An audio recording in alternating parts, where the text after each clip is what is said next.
Hello and welcome. This is the second part of the lecture on anesthetic drugs. We will continue from where we left in first part. So, let's start.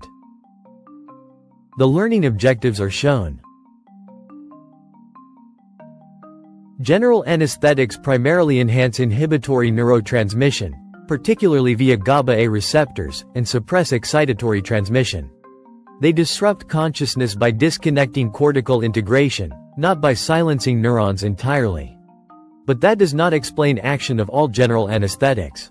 For example, ketamine blocks NMDA glutamate receptors, producing dissociative anesthesia. Patients may appear awake but are disconnected from sensory input. This unique mechanism explains its analgesic properties and psychotomimetic effects. General anesthetics cause dose-dependent respiratory depression. Volatile agents also reduce mucociliary clearance. Some agents cause bronchodilation, which is beneficial in asthmatic patients. Desflurane may irritate airways. Fluoride release from some agents may cause renal toxicity. These properties guide agent selection.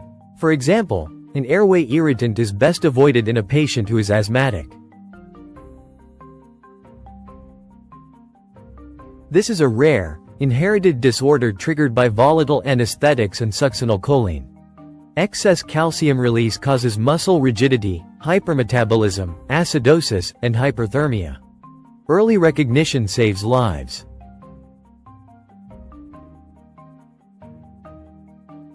This slide shows the same mechanism. Excess calcium release causes muscle rigidity and high metabolic rate, leading to acidosis and hyperthermia. Dantrolene blocks calcium release from the sarcoplasmic reticulum. It is life-saving in malignant hyperthermia.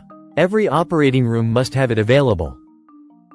Intravenous anesthetics are commonly used for induction. They act rapidly and primarily through GABAergic mechanisms or glutamate inhibition. This slide shows how various neurotransmitters are related to each other and which ones are dominant in maintaining an alert wakeful state. This slide shows how the balance shifts when intravenous anesthetics are used. These drugs suppress excitation and enhance inhibition. Propofol, barbiturates, and benzodiazepines act mainly on GABA-A receptors. Opioids provide analgesia. Ketamine blocks NMDA receptors. Anesthesia results from shifting the balance toward inhibition across multiple receptor systems simultaneously. This network suppression explains loss of consciousness. Now let's discuss local anesthetic drugs, agents that produce a reversible loss of sensation in a limited area of the body without loss of consciousness. Unlike general anesthetics, these local anesthetics allow patients to remain awake and cooperative. They are indispensable in dentistry, minor surgery, obstetrics, emergency medicine, and pain management. Understanding these drugs requires linking basic nerve physiology with pharmacokinetics and clinical technique. Local anesthesia is designed for limited or circumscribed effects. The goal is to block sensation in a specific region without affecting consciousness or higher brain function.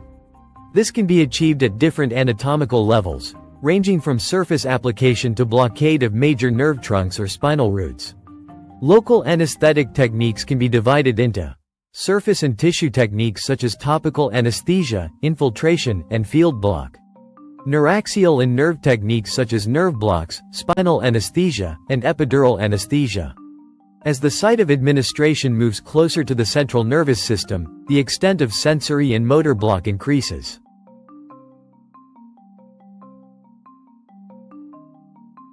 Local anesthetics are classified based on their chemical linkage between the aromatic ring and the intermediate chain. Ester-linked anesthetics, such as cocaine, procaine, benzocaine. Amide-linked anesthetics, such as lidocaine or lignocaine, prilocaine, bupivacaine. This classification is clinically important because it determines metabolism, duration of action, and likelihood of allergic reactions. Ester-linked anesthetics are generally rapidly hydrolyzed by plasma esterases, resulting in a shorter duration of action. They also produce para-aminobenzoic acid, PABA, which explains their higher allergenic potential. Amide-linked anesthetics are metabolized in the liver and therefore have longer and more predictable durations, but require caution in hepatic disease.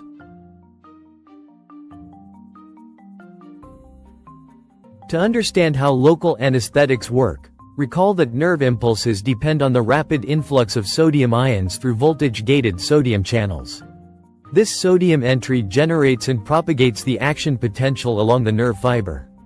If sodium entry is blocked, nerve conduction fails. Local anesthetics are weak bases that exist in two forms: an uncharged, lipid-soluble base, and a charged, water-soluble cation.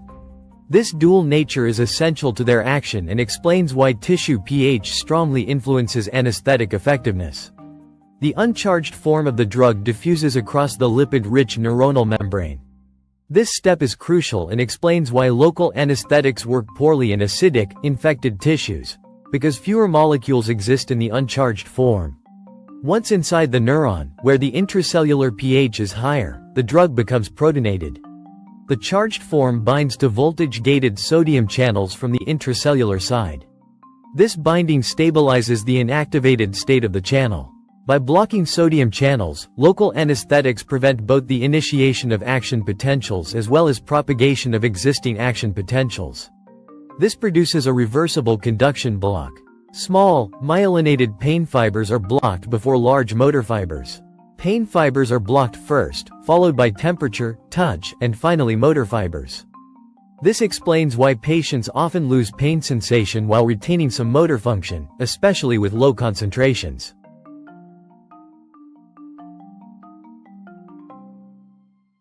Here is an animation of the same.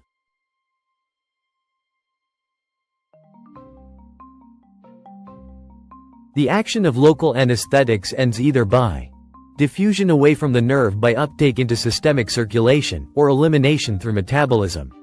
The duration of action is therefore influenced by blood flow at the injection site. Hence, very small amounts of vasoconstrictors such as epinephrine are often added to local anesthetics, because it will reduce local blood flow, prolonging duration of action and depth of anesthesia, as well as reduce systemic toxicity. However, vasoconstrictors should be avoided in end artery areas like fingers and toes. Now, coming to metabolic clearance. The ester anesthetics are rapidly hydrolyzed by plasma esterases, leading to short half-lives, while amide anesthetics undergo hepatic metabolism, making their duration longer and more predictable, but also increasing the risk of accumulation in case of liver dysfunction. Systemic toxicity primarily affects the CNS first. Early signs include circumoral numbness, tinnitus, metallic taste, dizziness, and even seizures and CNS depression in severe cases. At higher plasma concentrations, local anesthetics depress cardiac conduction and contractility. Thus, safe use of local anesthetics requires correct dose calculation, proper technique, awareness of patient factors, and monitoring for early signs of toxicity. Remember that most adverse effects are preventable with careful practice.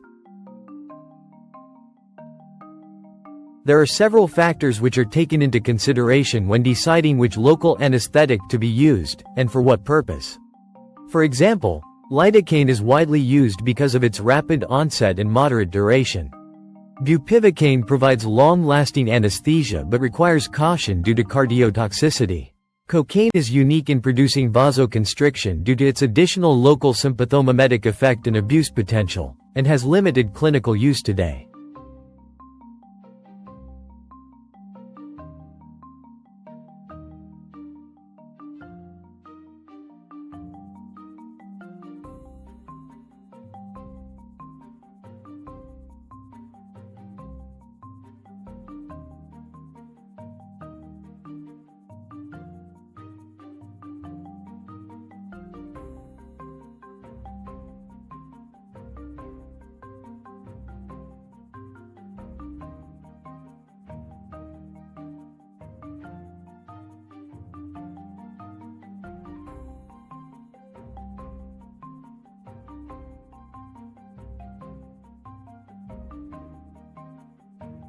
Thanks for watching. Don't forget to like, subscribe, and share. Happy learning!